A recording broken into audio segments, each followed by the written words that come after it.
The login is right next to the welcome, right there. So click login. And when you get to this screen, it's going to prompt you to put in your user ID and your PIN number. Your user ID is your 7-digit student number, which you'll get when you're enrolled at the college. It'll also appear on previous schedules, it'll be on your degree plan, and it will also appear on your transcripts. So we can type in our student number, and your PIN, when you first log in to Student Suite, is going to be your 6-digit date of birth. For example, if you were born February 21st, 1990, your default PIN would be 022190. In case you forget, there's a message right here that explains the login information for the Student Suite. So let's log in. Once you log in, you'll see a message that appears at the bottom about only displaying secure content. Just hit the X and just proceed onward. The main menu for the Student Suite is located in the left corner of the page. Underneath the main menu, you'll see the Student Information Center. Click on the Student Information Center, and then you'll get options of cool things that you can do in the Student Suite. For registration, you would need to go to scheduling. So let's find scheduling. It's right there. So we'll click on scheduling so that we can begin the process to register online. After that, you'll see the choices to do cool things in scheduling, like display your course, complete registration, view any holds. But for now, we need to go to registration. If you don't have any holds on your account, you can proceed onward to register.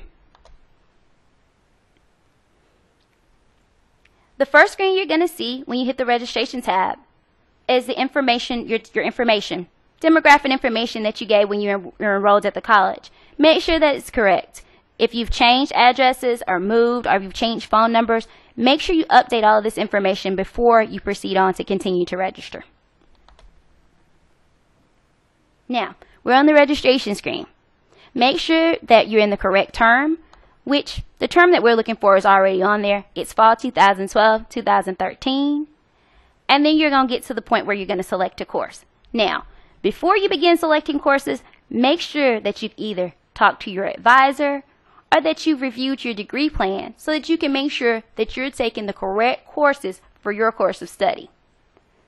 We've already done that, so we can go on in and select our course. Now, this is the Choose Course screen. On the Choose Course screen, you can choose which campus you want to take a class, whether it be Birmingham or West Jefferson or Bessemer. You can choose the instructor you want to take. You can choose your department, which would be the prefix for the class that you want to take. And you can choose the meeting days that you want to attend. So let's get started. Let's say I'm a student and I want to attend my classes on the Birmingham West campus. So I'll click the Birmingham West campus. Let's say I'm not sure I know what instructor I want to take. So what I would do is I would leave it at default. That way I'll see all the instructors that are teaching the class. And let's say I want to take Art 100. So I'll find the prefix for Art 100, which is ART, which is right there. And I would just find 100 in the course tab. I'm not going to select a meeting date just because I want to know, which days are available for the class. I want to know all the days that are available. So I won't put anything right there. So I'll just go on and hit submit. On this screen, it tells you all of the art classes that are available on the Birmingham West campus. So what you'll do is read through each of these to see which one works for your scheduling. So let's say the first one works. So you look at the call number, which is in the blue, and what you would do is select that call number by clicking on it. Once you click on it, you will have to hit Add Selected Course in order to add it to your schedule. And there we go. We're now registered for Art Appreciation on the Birmingham West campus. Let's do that one more time. You're going to select course. Because you've already picked a class on the Birmingham West campus, let's pick another one. Birmingham West. And let's say this time you want to take a speech class and you know the instructor that you want to take. So let's say I know that Mr. Callaghan is the teacher for the speech class. So I'll go down and find his name. It's in alphabetical order by the instructor's last name. Then I'll find the department, which for speech it would be SPH. And these are in alphabetical order as well. So there we go, SPH. And 107 is the class that I want to take. And let's just say I just want to take it on Monday and Wednesday. So I click Monday and Wednesday. And I hit submit. Now, this shows me all the classes that are available on the Birmingham West Campus for Speech 107. So I'll go look through each one of them to see which one works best with my schedule. So what I'll do is, let's pick the middle one. That's Monday and Wednesday, 8 to 9:15. So what we'll do is we'll hit the blue call number, because that's what we need to register. And then what we'll do next is just like we did the first time, we'll add selected course. So now you're registered for 2 classes. Let's say that you decide, I don't want to take speech anymore. I think I need to drop this class. Now, if you haven't completed registration, which I'm going to explain in a minute, you can go into the student suite and you can drop your course. It's the same screen. You just need to go to this blue tab on the right for that, with the line that's for that course, and you would just click drop course. And it's taken off of your schedule. Now, if you've paid for your classes already or have completed registration, you would need to see your counselor or advisor to completely drop the course because you've already paid. But if you haven't paid, you can go back in the student suite and drop your courses all the way up to the time that you complete registration. So, how do I complete registration, you may be asking? I'm glad you asked.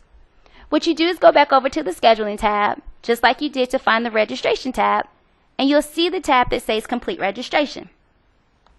You click on complete registration, and what happens is the money for the class, the money that you're going to pay for the class will be pulled, whether it be Pell Grant or scholarship, or whether you're paying with a credit card or cash. Well, if you're paying for cash, of course, you have to go to the business office. But if you're paying with a credit card or it's Pell Grant or scholarship, you can complete registration from this screen by hitting the complete registration tab. Now, just a quick reminder, if you do not complete registration, you are not officially enrolled at Lawson State. You have to pay for your classes in order to be officially registered for school. So make sure when you hit this complete tab that you know that you want to complete your registration and you're ready to pay for your classes. Otherwise, you will not be completely enrolled. Just remember that. You can go and add and drop as many times as you want to, but just make sure that after you finish adding and dropping your classes in Student Suite that you go back and complete registration. Now, if you have any additional questions about how to register online, what you can do is contact registration help at lawsonstate.edu. Thanks for listening, and good luck with your studies here at Lawson State Community College.